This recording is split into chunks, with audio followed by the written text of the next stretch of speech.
Euro dollar. So the euro continues its impressive recovery run out from those 108.19, 108.20 lows from the other week, and the market now breaking back above 12.10 takes the immediate momentum off of the downside and potentially suggests this market could trade higher back towards the critical lower top that's sought out at 1467. At this point, though, we're still looking for the formation of a lower top, and while the market holds below 1467, the bearish structure remains firmly intact. If the market does break above 1467, this would open a significant shift, but again, until then, there is the risk for a lower top and bearish reversal back below, back towards that 108.19 recent low. At this point, short-term support comes in at 110.80. That's the low that we saw on Wednesday, and a break below this level will do a good job of strengthening the outlook and putting the pressure back on the downside. Sterling dollar. So not much price action going on in cable over the past session, with the market just consolidating a recent bounce off of the lows that we saw from earlier this week around 150, 170. At this point, the downtrend remains firmly intact on a medium-term basis, and after the market stalled out at fresh 2015 highs at 158.15, there is risk for deeper setbacks towards next key support at 150.89. At this point, rally should be very well capped ahead of 155, with only a break back above 155 to take the pressure off the downside.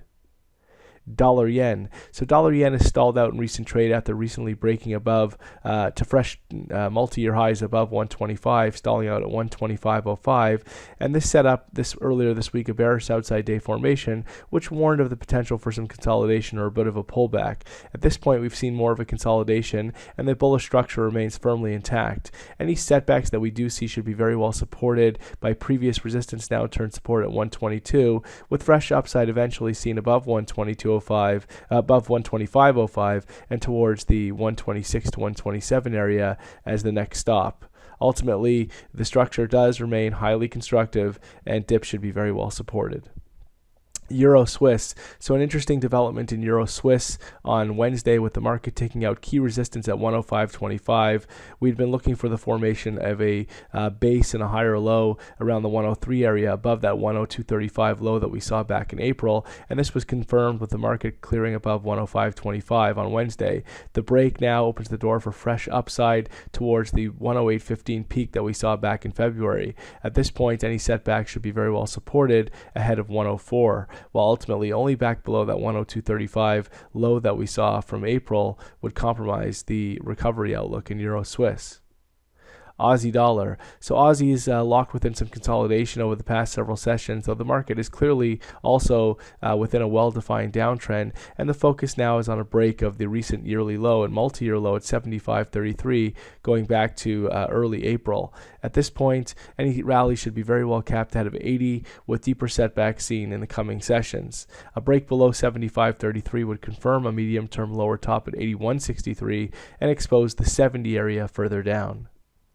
Dollar CAD. So dollar CAD has done a really good job of recovering over the past several days, with the market looking like it wants to put in a higher low at 1920 ahead of the next major upside extension to be confirmed on a break of the yearly and multi-year high at 28.35 going back to March of this year. A break above 28.35 would then expose the 2009 peak at 130.65 further up, and any setbacks now should be very well supported into the 121.50 area.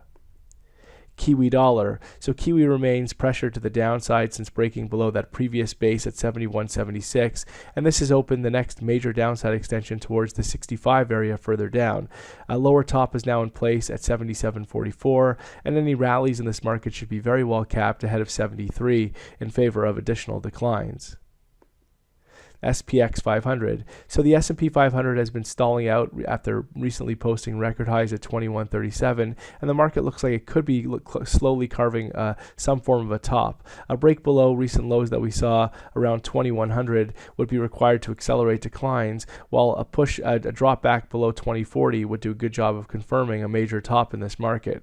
Inability to break down, followed by a break back above the record high 2137 would negate, of course, an open fresh upside. But again, with a contraction in volatility seen over the past several weeks, the market is warning of a breakout, and given the record high elevated levels, this breakout could be to the downside.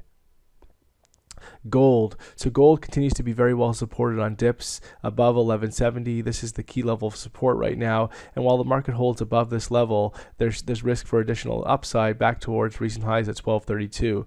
Overall, it looks like this market could be carving in a longer term base off the 2014 low around 1130. And the market again will need to hold above 1170 to help strengthen this outlook, followed by a break back above 1232. A push above 1232 would open the door for an acceleration of gains above 1300, but again, a close back below 1170 would compromise the outlook and put the pressure back on the downside in gold.